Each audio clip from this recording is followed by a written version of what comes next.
Agora, vocês que gostam de tomar os textos ou querem ler as Escrituras conosco, se vocês abrirem suas Bíblias em São João, capítulo 1, quero ler uma porção da palavra de São João, o primeiro capítulo. E agora vamos começar com o versículo 15 de São João, capítulo 1. João deu testemunho dele e clamou, dizendo: Este era aquele de quem eu dizia: O que vem após mim é antes de mim, porque foi primeiro do que eu. E todos nós recebemos também da sua plenitude e graça por graça. Porque a lei foi dada por Moisés, a graça e a verdade vieram por Jesus Cristo. Deus nunca foi visto por alguém. O Filho unigênito que está no seio do Pai, esse o revelou. E este é o testemunho de João, quando os judeus mandaram de Jerusalém sacerdotes e levitas para que se lhe perguntassem: Quem és tu? E confessou e não negou, confessou: Eu não sou o Cristo. E perguntaram-lhe: Então que? És tu Elias? E disse: Não sou. És tu o profeta? E respondeu: Não. Disseram-lhe, pois: Quem és? Para que demos resposta àqueles que nos enviaram, que dizes de ti mesmo? Disse: Eu sou a voz do que clama no deserto. Endireitai o caminho do Senhor, como disse o profeta Isaías. E os que tinham sido enviados eram dos fariseus, e perguntaram-lhe e disseram-lhe: Por que batizas, pois, se tu não és o Cristo, nem Elias, nem profeta? João respondeu-lhes dizendo: Eu batizo com água, mas no meio de vós está um a quem vós não conheceis. Este é aquele que vem após mim, que é antes de mim, do qual eu não sou digno de desatar a correia da alparca. Estas coisas aconteceram em Betânia, do outro lado do Jordão, onde João estava batizando. No dia seguinte, desculpe-me. No dia seguinte, João viu a Jesus que vinha para ele e disse: Eis o Cordeiro de Deus, que tira o pecado do mundo. Este é aquele do qual eu disse: Após mim vem um homem que é antes de mim, porque foi primeiro do que eu. Eu não o conhecia, mas para que ele fosse manifestado a Israel, vim eu, por isso, batizando com água. E João testificou, dizendo: Eu vi o Espírito descer do céu como pomba e repousar sobre ele. Eu não o conhecia, mas o que me mandou batizar com água, esse me disse: Sobre aquele que vires descer o Espírito e sobre ele repousar, esse é o que batiza com o Espírito Santo. E eu vi, e tenho testificado que este é o Filho de Deus. No dia seguinte, João estava outra vez ali, e dois dos seus discípulos, e, vendo passar a Jesus, disse: Eis aqui o Cordeiro de Deus. E os dois discípulos ouviram-no dizer isso e seguiram a Jesus. E Jesus, voltando-se e vendo que eles o seguiam, disse-lhes: Que buscais? E eles disseram: Rabi, que traduzido é mestre, onde moras? E ele lhes disse: Vinde e vede. E foram e viram onde morava, e ficaram com ele ali aquele dia. E já era quase a hora 10ª. Era André, irmão de Simão Pedro, um dos dois que ouviram aquilo de João e o haviam seguido. Este achou primeiro seu irmão Simão e disse-lhe: Achamos o Messias, que traduzido é o Cristo. Que o Senhor acrescente suas bênçãos à leitura de sua palavra. E agora, com o mais profundo interesse, que eu possa chamar a sua atenção por alguns instantes para um pequeno texto, se assim eu o chamasse. Sentado à escrivaninha há pouco, por voltas das 3 ou 4 horas dessa tarde, lendo, isso me impressionou. E para extrair um texto disso, quero tomar essas duas palavras: convencidos, então preocupados. Convencidos, então preocupados. Agora, estamos vivendo em um tempo terrível. Estamos vivendo em um tempo de grande apostasia. Sabemos disso. Estamos conscientes. Ontem à noite eu estava pregando sobre o tema presumindo na outra igreja. As pessoas tomam algum tipo de coisa e estão só presumindo que são cristãs. A palavra presumir, como explicamos ontem à noite, significa aventurar-se sem autoridade. E muitas pessoas estão presumindo hoje.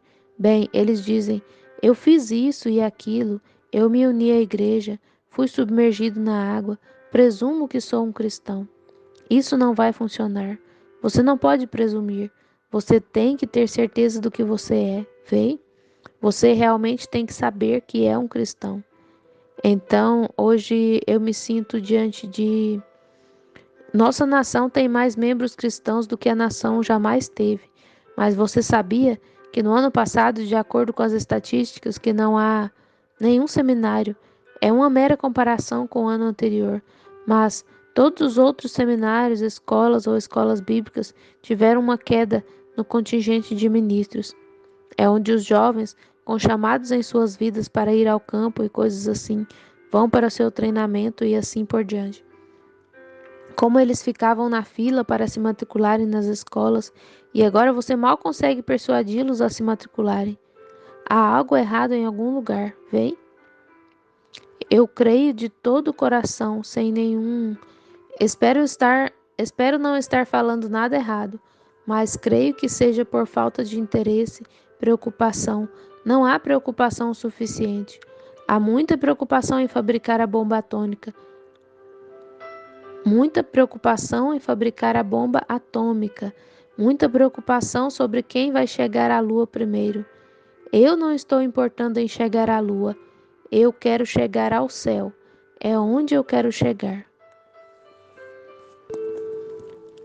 Vocês sabem, eles estão sempre apregoando. Colocamos um homem no espaço primeiro. A Rússia continua apregoando para nós. Colocamos um homem no espaço. Bem, temos um no espaço por 2000 anos, certamente. Eles estão tão atrasados, estão 2000 anos atrás de nós. Temos um homem no espaço faz muito tempo. Bem, há 2000 anos levantou-se da sepultura e está no espaço e em toda parte, em todos os lugares, certamente. Então, esse é aquele que estamos procurando. Ele nos levará para onde ele disse: na casa de meu pai há muitas moradas. Se não fosse assim, eu vou-lo teria dito. Em algum lugar além do espaço, eu não sei, mas ele voltará para nos receber. Essa é a questão. Não se turbe o vosso coração. Credes em Deus, crede também em mim. Oh, eu amo isso. Isso só me permite saber que há uma casa na rocha em algum lugar, muito além do cume da montanha, como disse o poeta. Pois bem, essa apostasia é uma falta de preocupação com o corpo de Cristo. Creio que talvez a coisa certa não tenha sido apresentada. Muitos jovens estudantes que teriam um chamado em suas vidas veem tantos fracassos por aí e veem realmente que a ordem e o programa do dia fracassaram. Mas Cristo não fracassou. No entanto, o sistema que nós criamos fracassou. O programa de Cristo não fracassou, mas o sistema do povo fracassou. Agora, Cristo tem um programa no qual devemos entrar.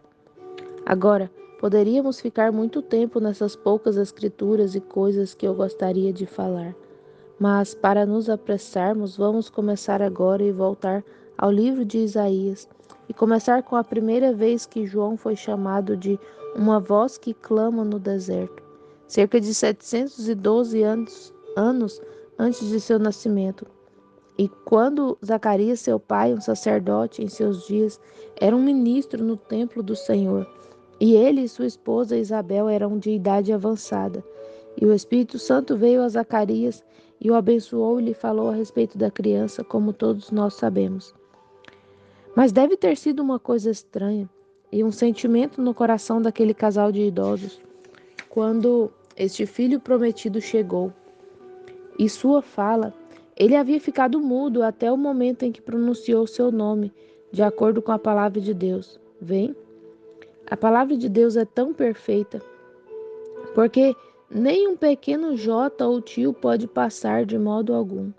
Ela não pode passar até que seja cumprida.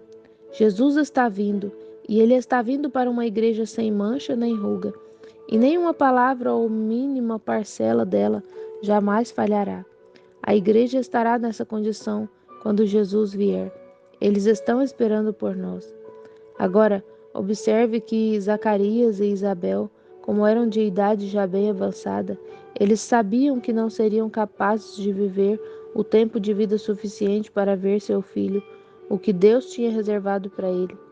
Mas eles sabiam que Deus estava com ele, porque o Espírito Santo havia feito aquela promessa, e eles sabiam que Deus cuidaria do filho deles. Assim, de acordo com a história, eles morreram quando ele tinha cerca de 9 anos de idade. E João, quão estranhos são esses companheiros! Agora, João, por proceder da casa de um sacerdote, sendo um homem religioso e sabendo que havia um chamado em sua vida, o sentido comum é que ele iria direto para a escola e se tornaria um sacerdote como seu pai. Agora, essa seria a linha natural de pensamento. Quando um moço recebe um chamado em sua vida, a primeira coisa que ele pensa é ir rapidamente para o seminário em algum lugar. Vejam, vão depressa para a escola ou algo assim. Esperam até receber seus diplomas e assim por diante, antes de pregar. E agora, João fez exatamente o contrário. Em vez de ir à escola da qual seu pai saiu, ele sabia que havia um chamado em sua vida. E ele sabia que deveria anunciar, ele deveria introduzir o Messias ao mundo, porque ele iria adiante dele. E não poderia haver um erro nisso. Então, em vez disso, ele sabia que se fosse à escola e lhes dissesse: muitos de vocês não entendem, mas eu sou aquele que nasceu de Zacarias, o sacerdote, que estudou aqui nessa escola de teologia. Vocês conhecem minha mãe, uma mulher justa, e sabem quem eu sou. Por isso eu venho ao bispo, ao arcebispo e assim por diante, para aprender como será este Messias, porque terei que saber como ele é. Terei que estar certo, porque ele vai ser um homem. Vou ter que saber como ele é para que eu realmente possa introduzi-lo ao mundo. Agora, esse é um ofício importante. E, meus irmãos, vocês sabem que temos este mesmo ofício? Correto. Isso é verdadeiramente introduzir o Messias ao povo. Então, ele sabia que se fosse à escola, cada um teria uma ideia diferente sobre isso, e só causaria confusão. Mas João, aos 9 anos de idade, foi para o deserto, para estar a sós com Deus, para que não cometesse nenhum erro. Ele queria saber o que esse Messias era, como o encontraria, como ele seria, para que pudesse introduzi-lo. E nos damos conta que, em vez de ir receber todos os seus diplomas e se tornar um sacerdote, como fora seu pai, e seguir os passos de seu pai, ele se afastou o mais que pôde da escola, adentrou ao deserto para estar a sós com Deus. Não tenho nada contra as escolas, não tenho absolutamente nada contra elas. Elas são muito boas, mas, às vezes, depois de ter se formado nas escolas, você ainda tem que ir ao deserto em algum lugar para encontrar a vontade de Deus. Isso é certo, é verdade. Bem, João, tendo este grande ofício, foi direto para o deserto e esteve lá desde a idade de 9 anos até os 30 anos no deserto. Vocês podem notar pelo modo como ele falava. Ele era um homem do deserto. Oh, raça de víboras, vem. Ele estava acostumado com as cobras no deserto, vem. Oh, o machado está posto à raiz da árvore, vem. Ele era do deserto, vem. Ele pregava aquilo que ele tinha vivido, no ambiente em que viveu, e ele dava esses exemplos das coisas que ele havia aprendido lá no deserto. Agora, por que João estava tão seguro? Vocês notaram que ele não disse talvez seja? Ele diz: eis, é este. Como ele tinha tanta certeza? Bem, vamos ler outro versículo, o versículo 26. Eu tenho escrito aqui. Quero ver o que extraímos deste versículo 26 aqui. E João lhes respondeu, dizendo: eu vos batizo com água, mas no meio de vós está um a quem vós não conheceis. Observem, João sabia.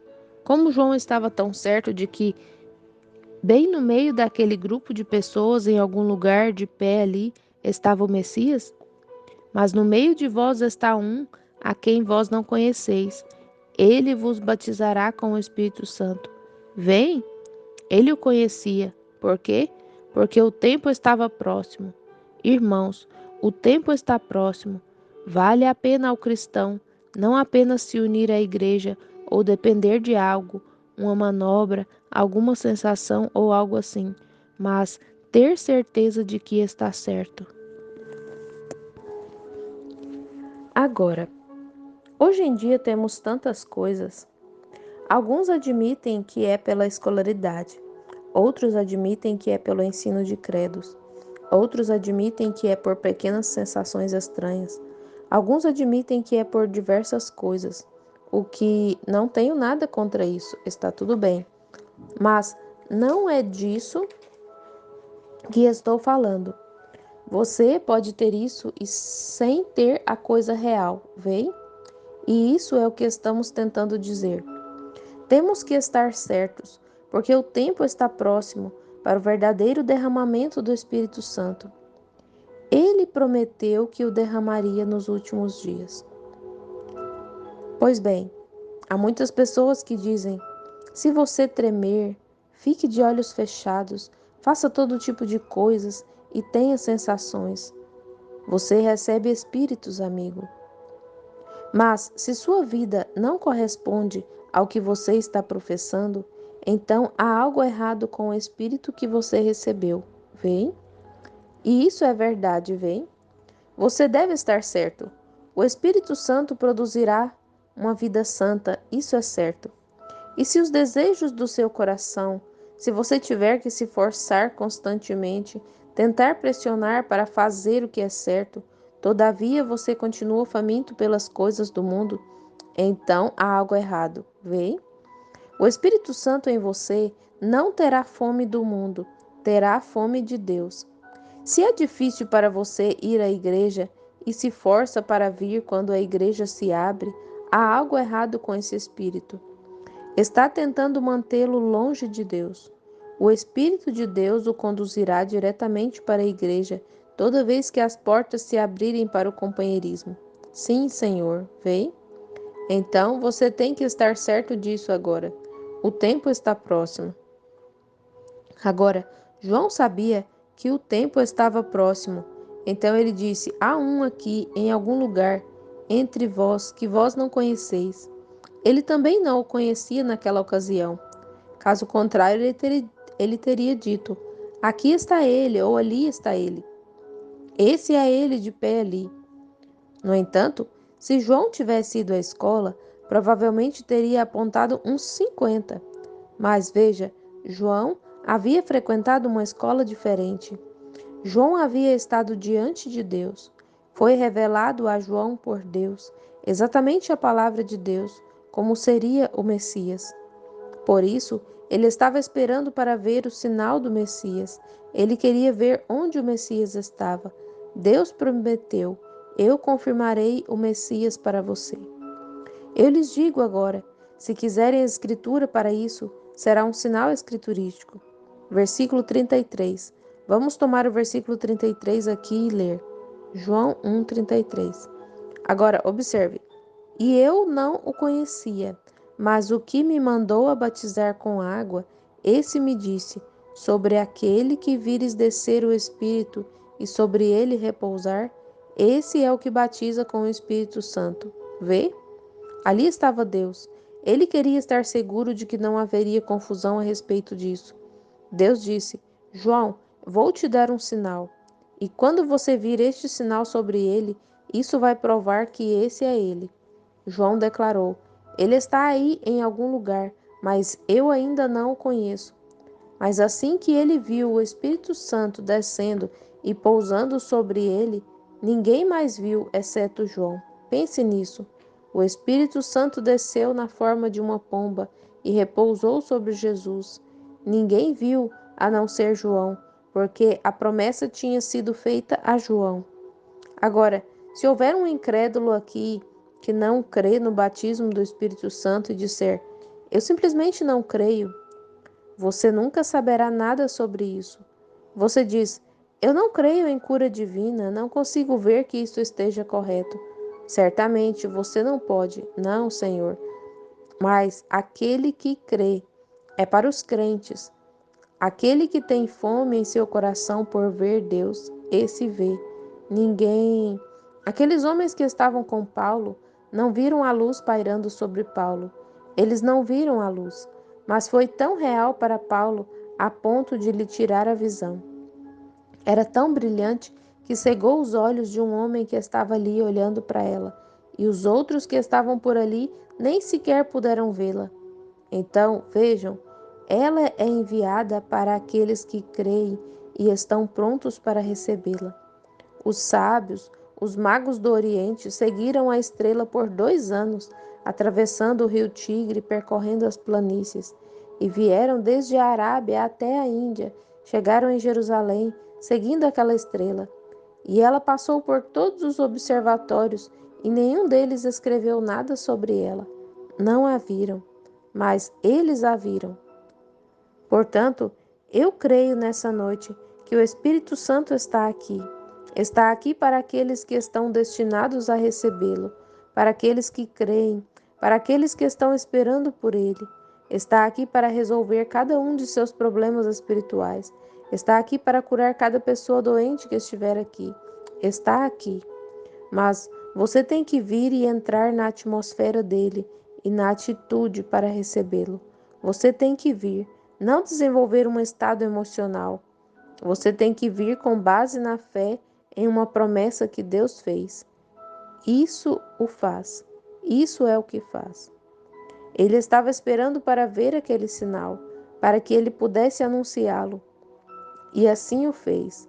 Bem, no segundo dia, João o viu novamente. Ele disse: Eis o Cordeiro de Deus. Ele estava seguro. Sabia que era ele. Indagaram: Como você sabe? Ele respondeu: Aquele que me enviou ao deserto para batizar com água disse: Sobre aquele que vires descer o Espírito e sobre ele repousar, esse é o que batiza com o Espírito Santo e com fogo. Havia 2 de seus discípulos de pé ali e eles seguiram Jesus. Eram Filipe e André. Mas, quando eles chegaram, disseram: Rabi, onde moras? Gostaríamos de saber onde tu moras. Bem, temos ouvido um profeta aqui às margens do rio, e ele nos disse durante 6 meses que estaria vindo um Messias e que ele o reconheceria. Pois bem, sabemos que aquele profeta é um homem justo. Cremos que ele é um profeta. Ele é um profeta autenticado. Sabemos que ele é. E ele diz que tu és o Messias. Agora, gostaríamos de saber onde tu moras. E ele respondeu: Vinde e vede. E eles entraram e ficaram toda a noite com ele, porque já era tarde. Se vocês notaram, eles ficaram com ele durante aquela noite. E na manhã seguinte, André estava tão convencido que queria ir encontrar a seu irmão. Vê? Agora, essa é a única maneira que vejo para que venha uma preocupação à igreja e entre as pessoas. É permanecer tempo suficiente até que você esteja convencido de que o programa está certo e que é Deus, e não uma ilusão mental ou emoção, ou psicologia, ou um estado emocional. É absolutamente o batismo do Espírito Santo que Deus prometeu derramar no último dia. Essa é a razão pela qual os seminários estão decaindo. Eles estão vendo que tudo o que conseguem de uma forma ou de outra, não. Estão sempre prometendo algo que nunca se alcança. Algo que eles prometem e continuam prometendo e prometendo e prometendo. E nunca se alcança aquilo. Porque a promessa vos diz respeito a vós, a vossos filhos e a todos os que estão longe, a tantos quantos Deus nosso Senhor chamar. Disse Pedro no dia de Pentecostes. Portanto, não é apenas para um grupo lá do passado, para uma outra era. É para hoje. Quão distante? A tantos quantos Deus nosso Senhor chamar. Os sinais deveriam seguir os crentes para que eles soubessem quem eram, dando-lhes uma confirmação de que eles eram.